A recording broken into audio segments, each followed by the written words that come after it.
There we are.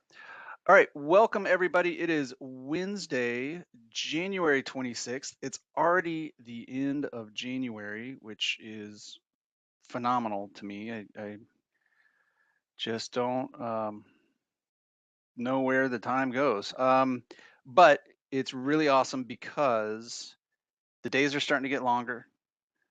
Spring's right around the corner.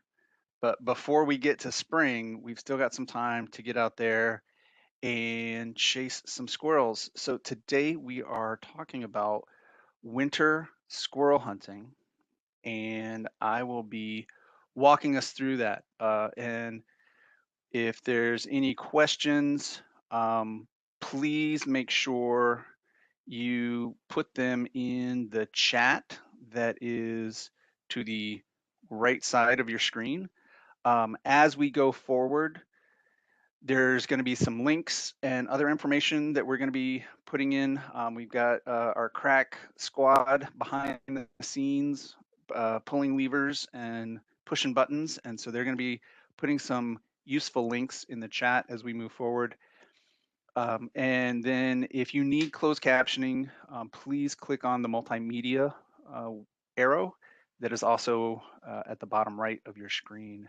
And we're going to get into it. So this is the 44th episode, 44th week of the Minnesota Outdoor Skills and Stewardship Series. We're thrilled to have everybody on. Let's talk about some winter squirrel hunting. But before we do, see, I hooked you, and now I'm going to talk about some other stuff really quick. This is a weekly series, a weekly webinar series where you can tune in to find out new stuff, learn information about a variety of topics, and ask DNR staff and guests questions. It's been Wednesdays at noon for almost a year now. We'll continue to keep that format moving forward. And our goal is for you to learn about hunting, fishing, and outdoor recreation opportunities we have in this great state, share how we manage the state wildlands and wildlife, and give tips on how to be better stewards when you're out in the woods. Upcoming webinars are include snowshoeing and cross-country skiing, tips and tricks and how to get started. That's next week. That's how we're kicking off February. Then February 9th, we're going to be doing winter camping. Then an introduction into maple syruping, because I know nothing really feels like it's moving when it's minus 16 outside, but those maples, they're going to start cranking here before too long, and we want to be ahead of them. So we're going to be talking about maple syruping, a great way to get out and get connected to a really delicious resource that we have literally in our backyard sometimes. February 23rd, we're going to be talking about archery hunting basics, and that's going to wind up our winter series. Starting in March, we're going to start our new spring series, and that will require a separate registration. We'll have you come on just like you registered for this event, and you'll be able to see all the stuff that we've got coming up for this upcoming spring. We're going to be starting off talking sturgeon management and fishing, and then on March 9th, we're going to be talking about planting for pollinators and a really tremendous resource that we have available here through the DNR called the Prairie Pod. It's a Prairie podcast. You can get that wherever you get your podcasts. I highly recommend you check it out. It's by scientists and managers for everybody who is interested in prairies and pollinators. So, who am I? My name is James Burnham. Hello. I am the R3 coordinator for the state of Minnesota. That is Recruitment, Retention, and Reactivation Coordinator for the state of Minnesota. I was born and raised down in Georgia. So if a y'all slips out, that's where that comes from. I spent about 14 years in Wisconsin and then came over to Minnesota, the good side of the river, the good side, in December of 2017. That was the good side. That's a little joke for our Northwoods guru Craig Kiger, who thinks I need a passport to get across the St. Croix. Came over to Minnesota in December of 17, and I've been doing this job ever since. Recruitment, retention, and reactivation is all about getting new folks out hunting and fishing and getting them out into the woods and onto the water and doing this stuff. So why on God's wide earth, as I look out the window, would you go chasing squirrels in the wintertime? And the big answer is it's it's a blast. It's fun. It's colder, and that makes it different than early season squirrel hunting. The squirrels can honestly be easier to find. A lot of the leaves are off the trees if you're in those deciduous hardwoods. You get some increased access to areas where you might not otherwise be able to get back to. And specifically, I'm thinking about marshy areas that have these high ground islands in them. You know, when it's, in the 70, 80 degrees when small game season kicks off, I don't want to put on chest waders to wade across a marsh to go chase squirrels. That's that's my level of commitment. I'm not quite at that point. I will walk across a frozen marsh and go after them though, and that's a great way to get to some spots that maybe don't get hit early season. Maybe you're a little more neglected, and maybe have more squirrels. Um, Another great reason to chase squirrels in the winter is it's the same reason we go after deer during the rut and we go after tom turkeys in the spring. We're working with their biology. Late winter, between December and February is one of the two main time periods where squirrels are mating and looking for love, and they're more active. And the male squirrels are a little less cautious, and that works in our favor. So if you can get out there, and you can find a squirrel that's looking for company, that's a good way to get engaged and get their attention, and not quite as doesn't it's not quite as tricky sometimes when they got other things on their mind. The squirrels and the bees. So squirrels act differently throughout the year. This is just expanding on that last point of working with their biology. They're going to be acting differently than they act in the early season. In early autumn and through the fall, they're active because they're searching for and storing food, and so that's a very different motivator. They tend. I'm not a squirrelologist, but my personal experience is when squirrels are caching food for the winter, they are constantly looking over their shoulder. They're literally watching if somebody else is watching them. Squirrels have been known to make fake um, middens or storage areas of food. If they feel like they're being watched, they're literally this paranoid that they'll pretend like they're burying food, and then they'll go off and bury it somewhere else. So they seem really aware of who's around and what's going on, because they're caching food. They're building up their larders for the winter, and they don't want anybody taking it. So again, this December February window is one of the two mating seasons, and it's the only one that's really open during a hunting season. That other one is kind of July, August, um, that really late summer, really early fall, um, and it's just they're not there's not a season open on them. So this is the one time we get to go after them when it's a mating season, and again, it changes their behavior. Those male squirrels, they get a little less cautious, and they just respond differently in the woods. So they're a little bit more active with their calling. They're looking for squirrels to hang out with. You're looking for squirrels to hang out with. It's a big party, and so it's different. Um, so yeah, that's kind of using those winter cues to help out and figure out, hopefully for better success. Um, what are you going to do if you're going to go chase squirrels? Well, so that's great, James. Thanks for telling me that. Um, what do I need to know? Well, you need a small game license, unless, and this is a big caveat, and I want everybody to pay attention here really, really carefully. If you look on page 41 of the Rules and Regs book, you can hunt small game on your property if it is your primary residence without a license. If you're not hunting on your primary residence land, you need a small game license. So that is the only time you need it. There's a caveat, but you need a small game license. You need at least one article of blaze clothing above the waist. Now this is different. Our neighbors in Wisconsin, they don't require any blaze. We require one article of blaze above the waist if you're going to go small game hunting. So make sure you know where you're at. Make sure you know what the rules are. That one can be different depending on where you're at, what state you're in. The Minnesota season ends February 28th, so that's the end of February. So you still got, a good month to go after these guys in the winter. And if you look, our hunting and trapping book, we've got squirrels twice on the cover. That's how much we love squirrel hunting here. Um, there are limits on your gray and your fox squirrels. Those are a combined 7 daily, or so your daily limit is combined. You can have 7 of those. Um, and in your possession, you can have 14. Red squirrels or pine squirrels are not a protected species, so there is no limit on those, which is good because they are so small. You need a bunch of them. But that's if anybody's looking at us and asking where the red squirrel or the pine squirrel is, that's why it's not up here, because they are not a protected mammal and we do not have a limit on them. Shooting hours, half hour before sunrise to sunset. Squirrels, like a lot of critters, tend to be most active, you know, in that early morning, late afternoon. If you want to get technical about it, let me push my glasses up so I can get nerdy. They are crepuscular, so they like that low light activity to be out in.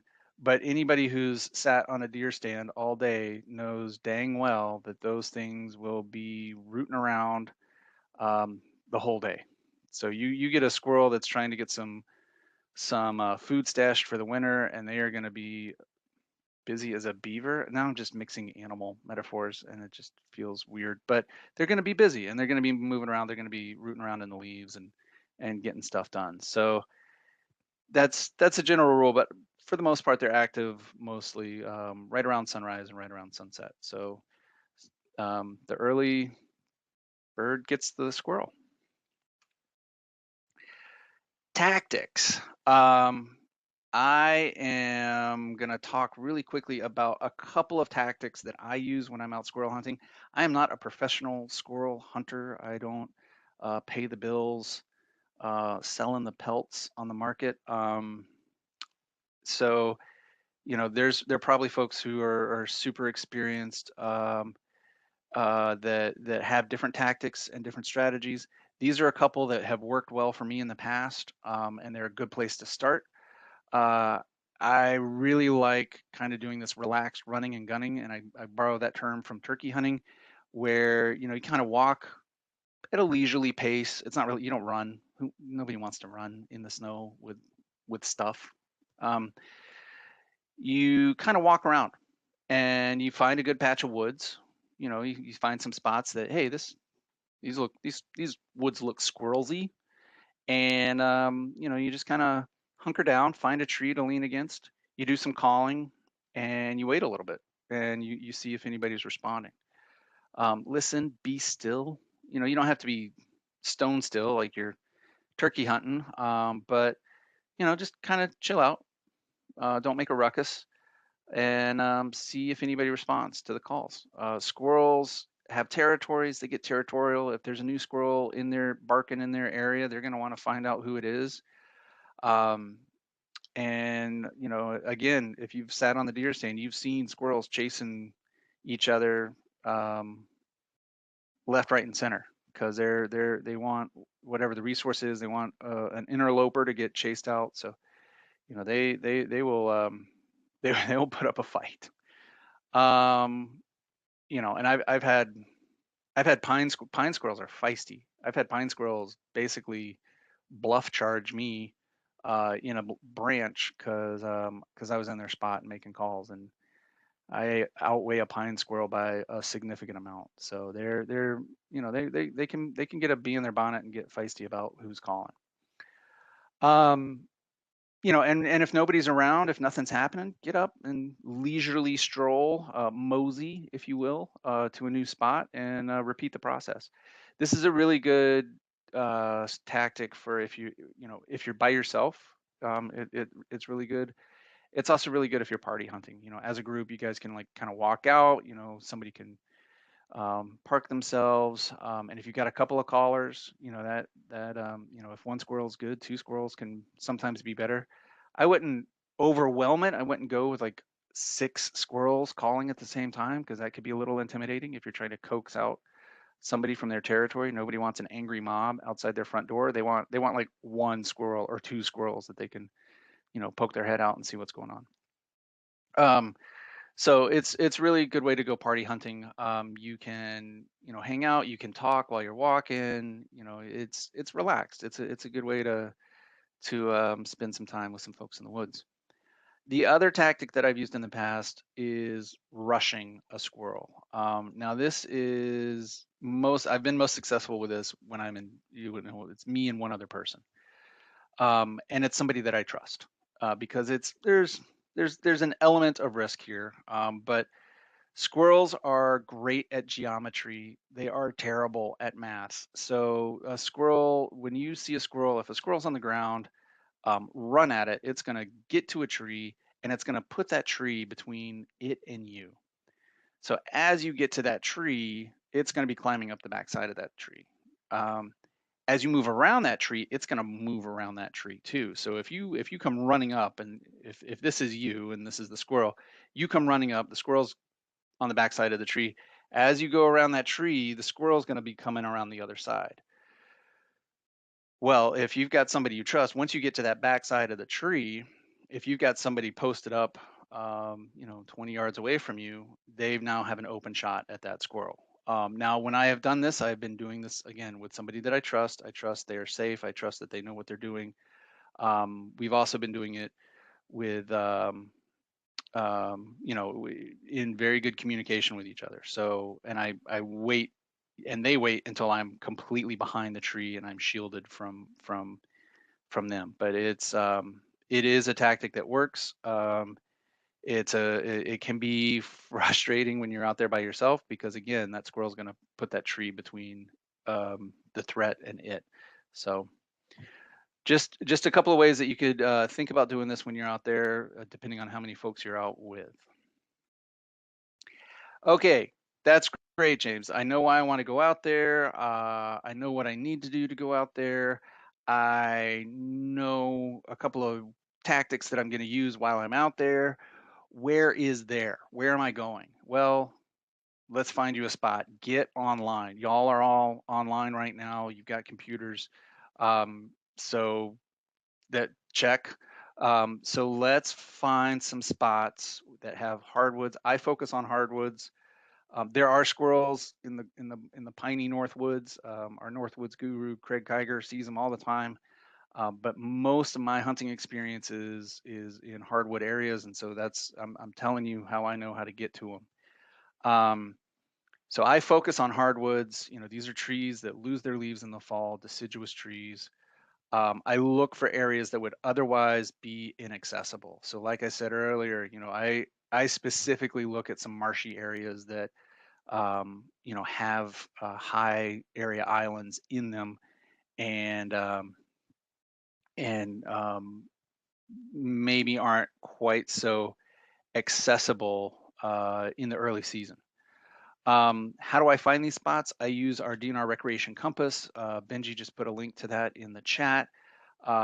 Search engine maps, whatever search engine you're using, if it's whatever product, they've got a mapping platform. Those are totally fine. Here's one tip that I don't see us talk very much about. If you're a little bit more advanced with GIS, you can use Minnesota Geospatial Commons is a tremendous tool. Specifically, we have an entire land cover data set for all of the DNR WMAs that are out there. And what you can do, and what I have done, is you go into that land cover data, you can sit there and say, show me all of the oak forest in WMAs, and it will tell you that. Now you need a GIS platform to visualize that, whether that's ArcGIS or there are some open free GIS platforms that are out there. You can then manipulate that data and bring it into something that's a little bit more user friendly, like a search engine map or one of the third-party mapping software platforms that are out there. All of that stuff's there. If you have questions about this, or you want me to walk you through that process, shoot me a note. Let me know. If you want to get that, again, let me push my glasses up. If you want to get that geeked out about it, I'm happy to show you how I do that. But you can also search how to do this stuff, and it comes up fairly straightforward. But that WMA land cover data is really valuable. If you don't want to do that, if you're like, James, I don't have time to learn GIS, I got stuff to do. The Recreation Compass has that data already in it. So you just click on a WMA, you can see what the land cover is, you can see where those oak areas are, those hardwood areas are, and you can get it that way. It's just kind of a click by click sort of basis. It's not the whole just give me all the oaks, if that makes sense. So if you're looking at the image here, this is one of our WMAs. The gold line is the boundary of that WMA. You can see in the top left, there's kind of that white line that makes a little horseshoe shape. That is a road. So, that's early season squirrel hunting. I would be hitting that road. I'd be hitting the oak forests along that road. Well, what's an oak forest? It's the darker green stuff that are in these kind of little small isolated areas. The really dark stuff, that's open water. This is a marsh. The kind of greenish brown mottled color that makes up the majority of what's in that gold box, that's marshland vegetation. So cattails, etc. So early season, I'd be hitting that road. I'd be going into those little oak pockets off that road. Late season, I'm trucking down to some of those islands that are inaccessible except across the marsh, because there's no other way to get to them.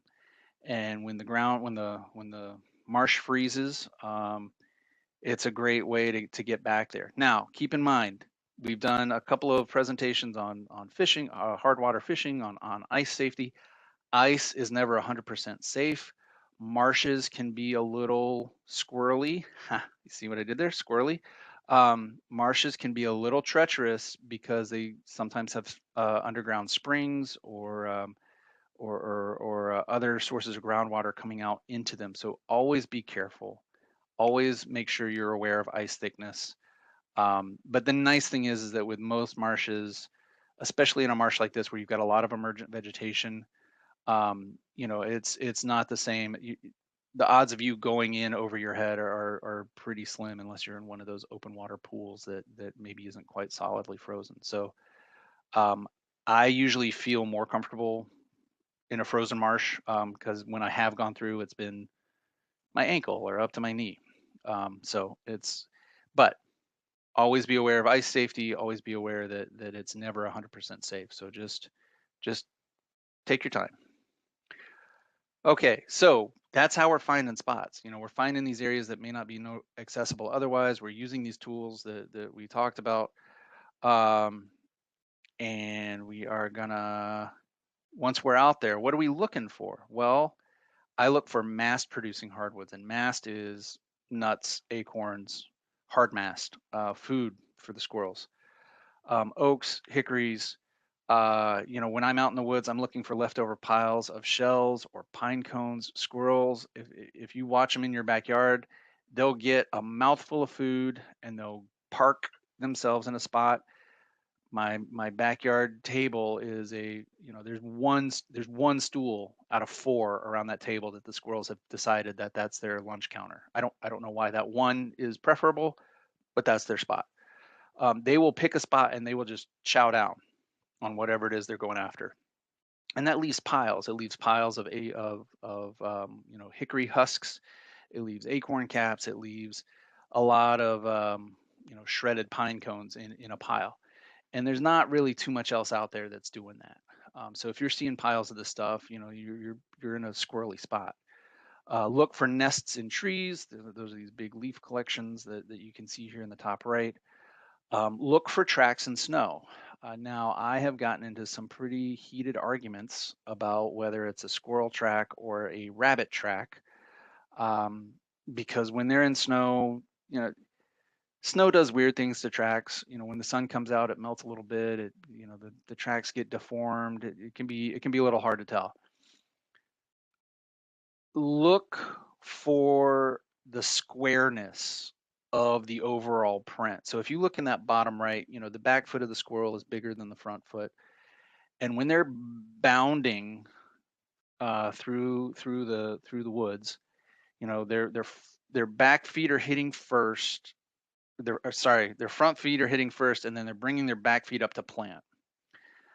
They're going to put their front feet down pretty square, like squared up with one another. Um, and so the overall track is very square. If you look at those tracks in the bottom right, you know, you can draw a pretty good box around those tracks, and they'll all be in the box. A rabbit will not do that. A rabbit, that one of those front feet are going to be offset. Okay, they're not going to be square like a squirrel. They're going to be offset. And so if you've got a track that doesn't square up, you can't like put a good square around it. It's probably rabbit, and you don't need to bother with following it. Or you can, you know, if you want to see if you can get a rabbit. But we're talking squirrels, so you know, focus on the squareness of the track. It's not going to be quite as oblong as a rabbit track will be. So that's my tip for how to tell between squirrels and rabbits. Listen, squirrels they're vocal. They're especially this time of year. They're out there. They're looking for company. They're looking for other squirrels. They're going to be making a ruckus. And even when they eat, they're loud. I mean, if you've been on the deer stand, you know you get a squirrel working on a hickory nut, and it almost, as quiet as the woods can be sometimes, it almost sounds like they got a little handsaw over there, and they're just going to town at it. They can be loud. The one thing that trips me up almost every time is red-bellied woodpeckers. They will make some vocalizations that I I I continue to be baffled by, because they will make a call, and I'll be like, that's a squirrel. I'm betting money, uh, and it's a woodpecker. So look up what some woodpecker calls sound like. Give them a listen, and just kind of have that in your head as you're out there in the squirrel woods, because they confuse me on a regular basis, and that's part of the fun of being out there. So, all right, what are you supposed to wear? It's cold. You start with using what you got. Dress in layers. Avoid cotton if at all possible, because it will not insulate you when it's wet, and it is not your friend when it's wet. Pay attention to good insulated boots and wool socks. I, it amazes me how much more I can stay out in the cold when my face is covered. If I'm just catching wind in my face all the time, it can be pretty brutal. So I've got a little neck gaiter that I pull up, and I've got my face covered, and it makes a world of difference. You might need some snowshoes. If you don't got them, you don't. And I went and I mean, if you need an excuse to go out and buy snowshoes for squirrel hunting, don't let me stop you. But if you've got them, that might get you back into some spots that otherwise you wouldn't be able to get into, and add a dimension to the hunt. When I talk about good insulated boots, I have some decent pack boots that I use. They've got a removable insert. These are great. I really like them, and I use them shoveling the walk. I use them ice fishing. I use them in late season deer. Like they work really well. I also have some heavily insulated knee boots. These are kind of a specialty item. It took me a long time to throw down on these, and they were uh, on a pretty big discount from a clearance sale. But they're really nice, and they are a nice addition to what I wear, because if I do go through the ice and it's fairly low, I'm not too worried about it, because I'm good. I highly recommend coming out of um, coming out of my boot, wool inserts, wool felt um, boot inserts, just to help block some of that cold from coming in from the bottom. So um, invest in boots; it's worth it, and you'll use them a lot, unless you're in your younger years as a youth or a teenager, and then that's tough. Um, Other gear that I take. So we already said we need at least one piece of blaze clothing. I always have a knife and a source of fire, especially in the wintertime. I usually have a vest with a game pouch, and that's my piece of blaze while I'm out there.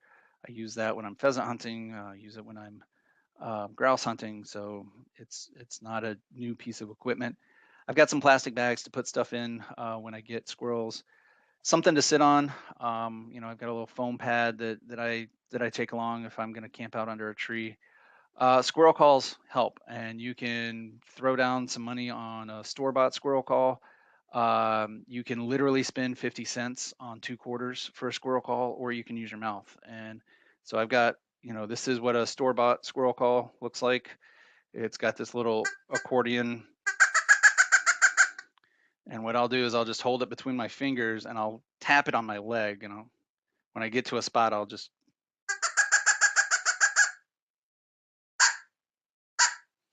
give a couple of barks, give some chatter. Um, and they'll answer. But that's a store bought one. Not, I mean, they're like $10. Quarters. You can use quarters as a little squirrel call. And the way I learned how to do it is, I've got my 2 quarters, and put one in your finger, and my hands are big enough now that it's sometimes hard to get it set. Okay, I've got my quarter in my finger, and I just make a little sound chamber, and it sounds like squirrels trying to get a nut open. Or if you do it right, you can kind of modulate what it sounds like.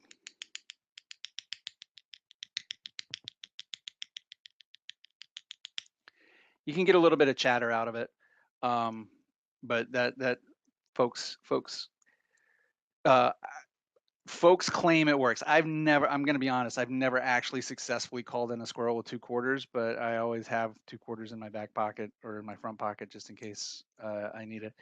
And then you can do a decent pine. Oh, I just saw that question come up. Where's the second quarter? That's what I was striking the first quarter with.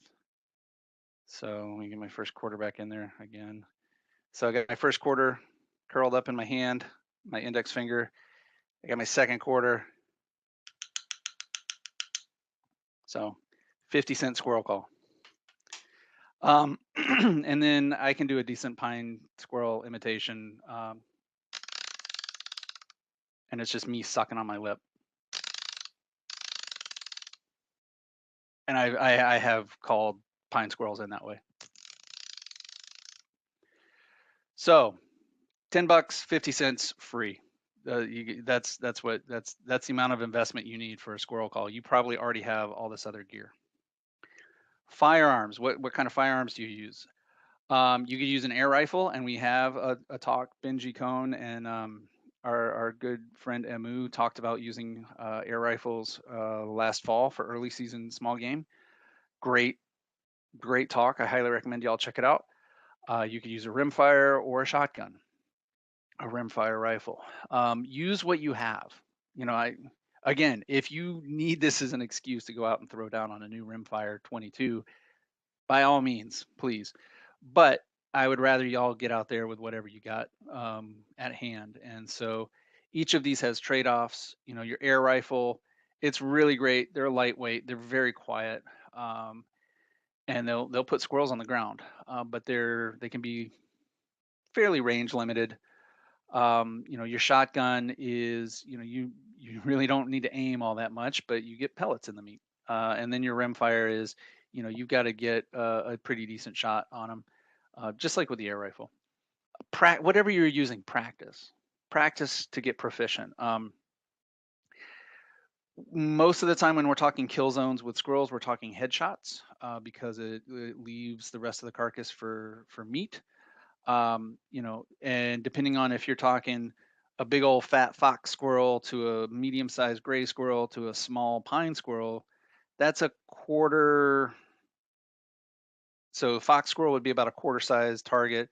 Your gray squirrel is going to be a little bigger than a nickel, but mostly a nickel-sized target.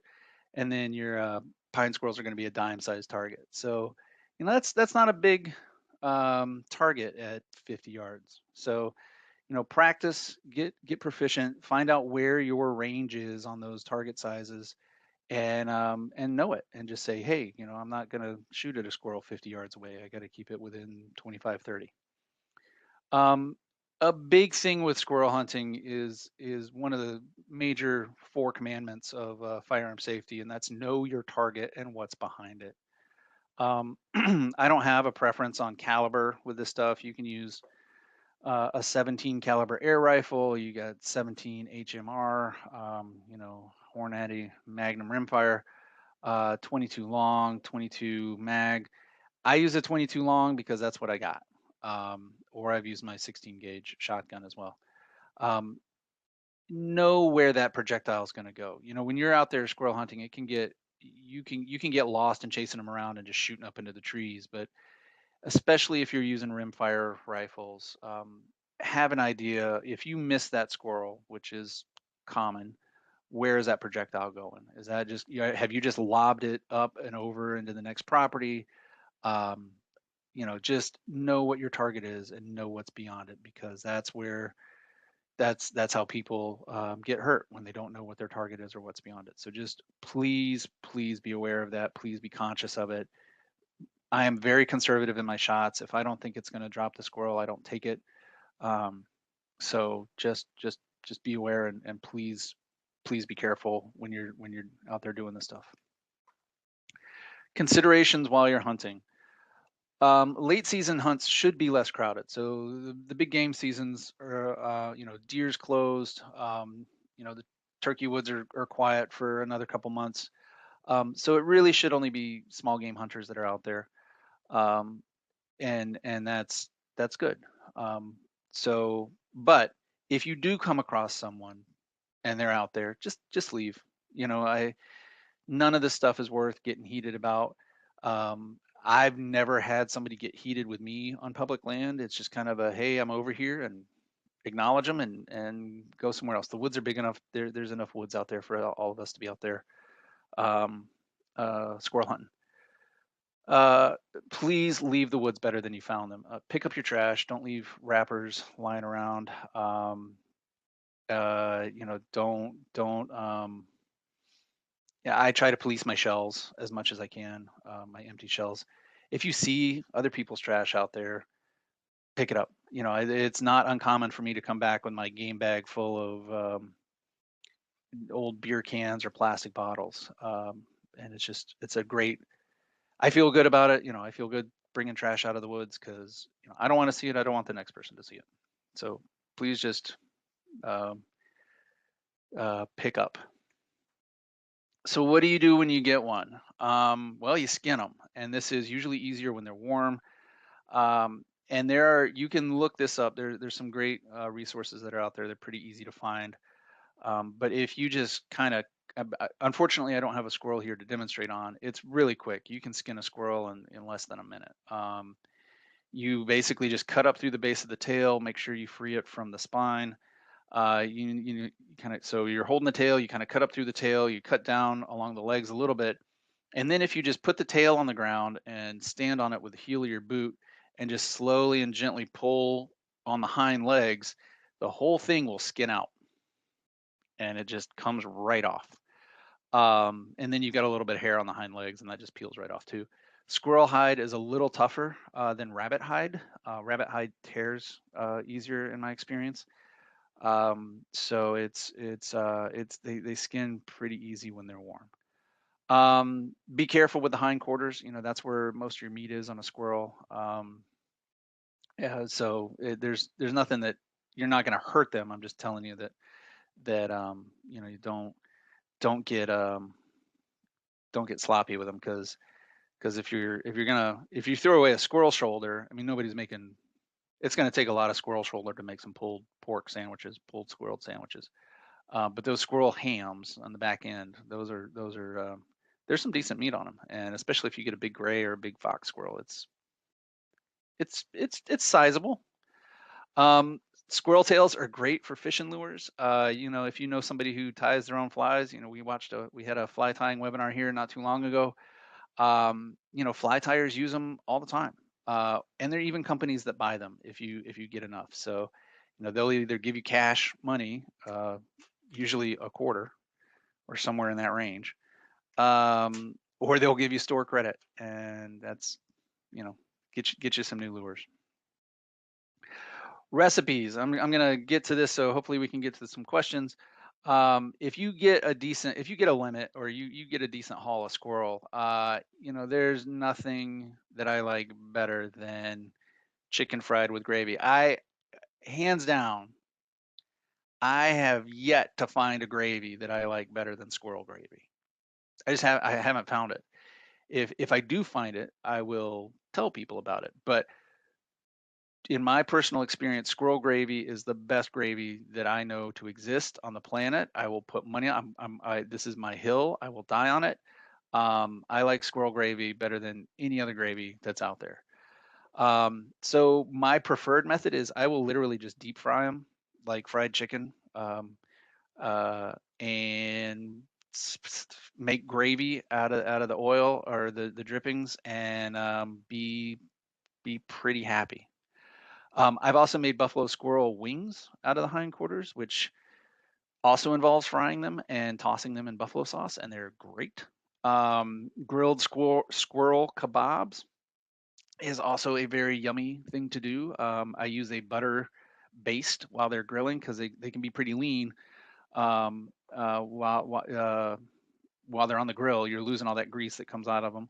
Um, so I baste them with a butter herb mix, and they're really yummy. And then if you get whole squirrels and you want to get fancy, I mean fancy, you want to impress somebody, you can make some squirrel confit, and it's really good. I've never made it. I've had it, and it's very, very delicious. It's just fall off the bone meat, and it's really good. There's a little shock value in it because you're serving whole squirrels, and so some people might sit there and be like, save it for save it for your friends who love squirrel. All right, don't squirrel confit is not how you introduce somebody to squirrel meat, because they might get a little um, distracted by the presentation. So if you don't have so many, it's hard to fill the freezer with a limit of squirrels. So if you don't, and even if you don't get a limit, if you don't get that much, you can still put them to really good use. Brunswick stew is, so this is where you know, again, born and raised in Georgia, loves me some Brunswick stew. And Brunswick stew was originated, that the whole point of Brunswick stew was uh, it was a way to eat some of the less palatable game meat that was out there. So squirrel is a great for Brunswick stew. It is fantastic. The tomato base of the Brunswick stew does a really good job between the acid of the tomatoes and the slow cooking of the whole process. The meat is it's just great. It's fantastic. Brunswick stew with a slice of Wonder Bread is a tremendous meal. I love it. Any pot pie can be made with squirrel, and it's phenomenal. Squirrel and dumpling stew is also really, really good. Again, it's kind of that slow cooking sort of thing. Squirrel by itself can be a little tough. They're especially those back leg muscles. They're moving a lot. They're climbing trees all day long, so they get a decent workout. They can be a little tough, but so that low and slow cooking, braised, surrounded by a bunch of other yummy stuff. It's good eating. It is good eating. Um, is it easy to tell the difference between squirrel confit and a braised rat? I wouldn't know. I've never eaten braised rat. I don't think it is, and that's why I'm saying, save that one for the folks who love squirrel, because they're not going to care. Um, it's not the introductory meal for somebody who's never had squirrel before. Squirrel tacos, just slow cook them. Some good heavy, Mexican spices. Uh, you know, Squirrel meat stands up to cumin really well. I really like cumin on my squirrel. And shred that meat up, pull it off the bone, sprinkle it in, get some nice queso fresco, and go to town, and like some pickled radishes. Oh, it's so good. Oh man, I don't know why we do these at lunch. I always make myself hungry. Okay, that is the presentation. I'm happy to take questions. We got Craig and Benji online too. So if there's anything that's beyond my realm of experience or knowledge, I've got some backup. and they can help out, because I know they both really enjoy doing this stuff. So I'm going to end the presentation, and I'm going to look into the Q&A. So I'm going to look in the Q&A first, just to make sure we get the questions, and then if there's stuff in the chat, I'll do that. So, what kind of shot for a 20 gauge shotgun? Um, game loads, 8 shot, I'd be fine with. It doesn't have to be super big. I'm saving my bigger loads for turkeys and other things. But yeah, I would just kind of stick to those game loads. Squirrels are, they're not they're not super tough for critters. So you don't need a whole lot of stopping power with them. Let me see. I apologize. I gotta make these questions bigger. I have seen some huge gray squirrels. How big do they get? Do they carry diseases? Um, yeah, you can get some huge gray squirrels, especially here in the neighborhoods. I swear, some of my backyard squirrels are morbidly obese. I mean, I saw one have to take a break going up the tree the other day just to get his heart rate down. Um, yeah, they can be pretty big. Out in the wild, they don't tend to be that big because they don't have quite the unlimited calorie buffet that the city squirrels have. Um, it's they like I said, their heads. You get a big one, and you can poundish around there. If Now fox squirrels can be even bigger and chunkier, and they get pretty chunky out in the woods too. So um, it's I wouldn't call one a meal, but it's definitely a decent appetizer. All right, so there's that one. Another question about shot size. We try to get that. Um, since squirrels are going into gestation, is it good to hunt them? Um, we see some localized areas where squirrels are hunted pretty heavy, and they can be pretty hard to find.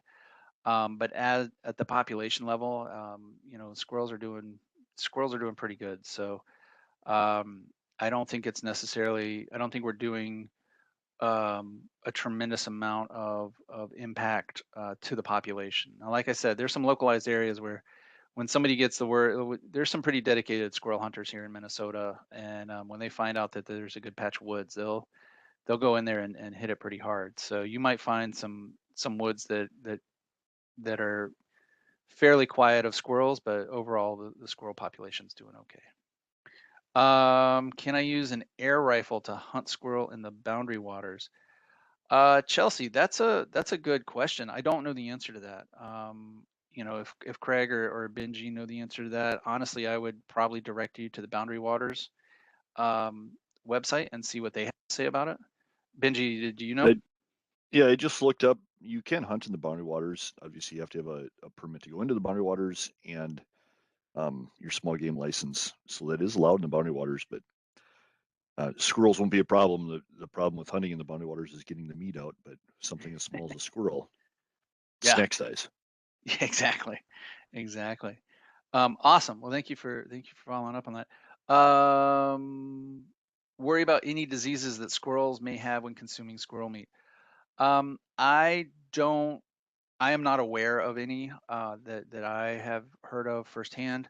Um, when I consume game meat, a good way to avoid any diseases, you know, if it doesn't look right, don't eat it. And when I say look, well, what is it supposed to look like? It's supposed to look like meat. So if there's greens or browns like in the muscle, that's a sign of infection, and I would not eat it.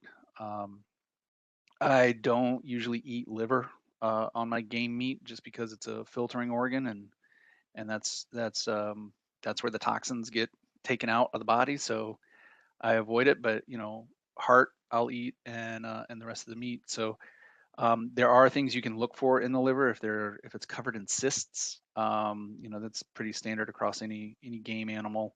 Um, the liver will tell you, uh, give you some clues on if it's carrying a serious infection or something. Um, There are rodent viruses that are out there that are kind of intense and can be problematic, but I haven't heard of any of those being in squirrels. Now, that's not saying that they couldn't be. It's just I'm not aware of it. But as far as I know, I've never heard of anybody getting sick from a disease from a squirrel. Now, please use proper food preparation. Get everything cooked up. Um, I I don't usually eat my squirrel meat rare. I usually do it medium, and you should be all right. All right. Are black and white squirrels the same as gray? Yes, for the most part. Gray squirrels have a variety of color morphs. I've seen solid black gray squirrels. I've seen solid white gray squirrels. So yep, they're just a different, just like we've got different colored hair. Squirrels have different colored hair out there as well. So yep, just a different color phase. How much meat is on the average squirrel? Again, like it's hard to say you're going to get a meal out of it, but you'll get a good appetizer. For my deep fried squirrel meal, I'll need 3 or 4 to kind of really be full at the end of it. So, and those are usually gray squirrels. Do squirrels tend to be less active on very cold days? Um, it depends. I see their activity limited more by other weather conditions. Temperature, I don't think affects them as much. If it's super windy, they hunker down. If it's a really windy day, my experience has been that they kind of hunker down and they don't really want to do too much. Temperature, I mean, I've seen them out when it's been -8, -10, and they're out there hitting their food larders and stocking up. So after a really cold, and it's a good thing to kind of use as a benchmark. If there's a front that's coming through, if we get a big storm or there's a bunch of wind that comes through and it doesn't necessarily have precipitation, the next day is probably a good day to get out there and get after them because they're going to be hunkered down and they're going to be hungry. They're going to be looking for stuff. So, okay, that is the end of the Q&A. I think I just saw some stuff pop up. Nope, that looks like the end of the Q&A. All right, so back up to the chat. Let me see. Let me get up to the top here. What are effective ways to call squirrels out from their hiding places? Gary, I hope I answered that. Best region in Minnesota to find fox squirrels. Fox squirrels tend to be a little south in the southern part of the state. They really kind of, once you get up into the north woods, that's not really their preferred habitat type. So they really do like those deciduous woodlots. So that's probably a good place to be honing in on fox squirrels. Um, ba, ba, ba, ba, ba. Do, do, do.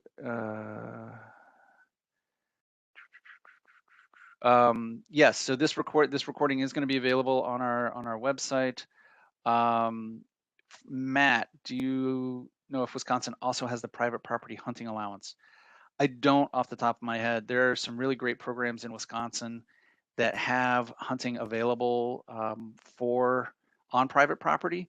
But in terms of a general allowance, I'm not sure. But I would check out their managed forest law properties. They also have volunteer public access properties and both of those are set up on private property, on private lands that allow hunting. So if you're looking for like public access to private land, that's a good way to do it. Um, dee, dee, dee, dee, um, do, do, do. Shooting into trees.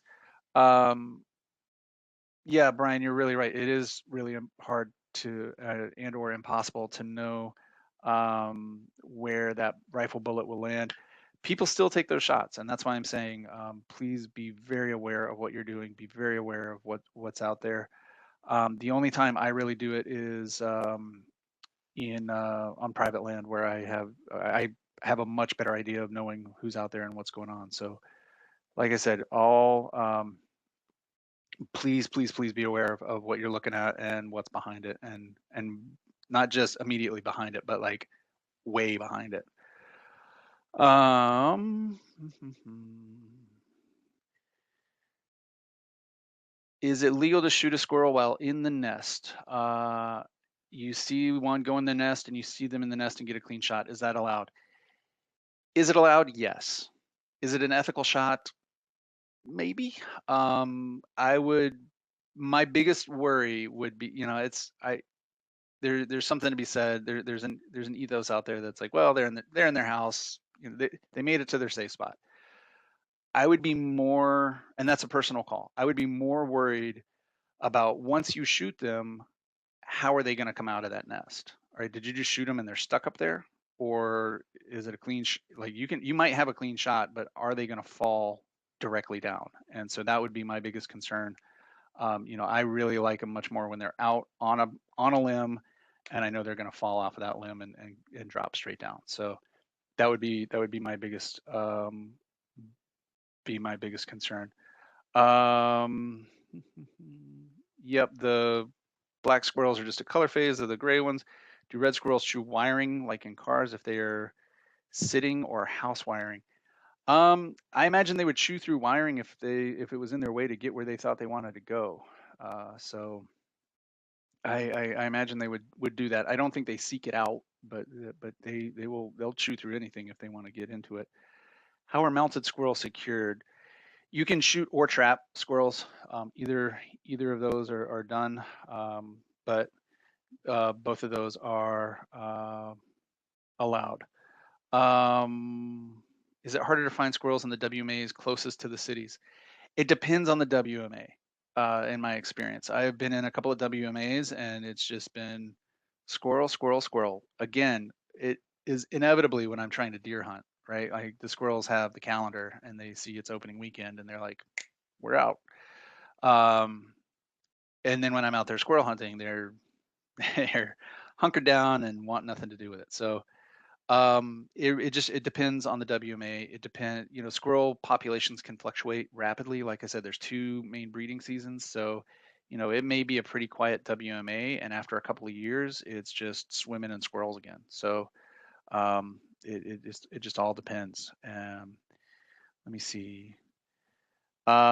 So the last thing I'll touch on is when you're out there, when you're hunting, me personally, shot um, what you use for hunting is there's a wide range that's out there.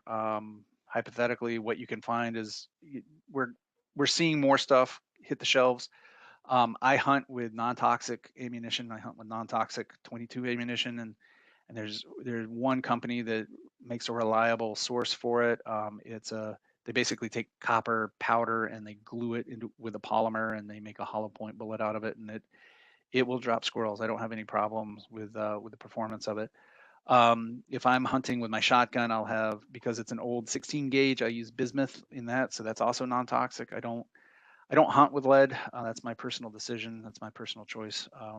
I will use lead at the range and totally get dialed in and get comfy with stuff. But when I'm out in the woods, I don't want it in my food, and I don't want to leave it on the landscape. So those resources are out there. What is the Recreation Compass? The Recreation Compass is a website. There's a link to it up higher in the chat. And it's basically an interactive spatial map that you can use to find some of this stuff. Let me see. And thank you for the comments in the Q&A. I'm glad it was fun and informative. I hope folks got value out of it. It is 12:59. We got a minute to spare. Please get out, enjoy the woods. Even when I don't come home with a squirrel, it's always a good walk, and it's always fun, and it's always a story. So get out there, have fun, be safe, and yeah, good luck. Um, keep us posted if you get anything, and if you have any further questions, um, you can find me on the DNR website. And have a great rest of your day. I'm gonna end the recording now and take us back into the digital green room, and have a lovely day. Stay warm, everybody.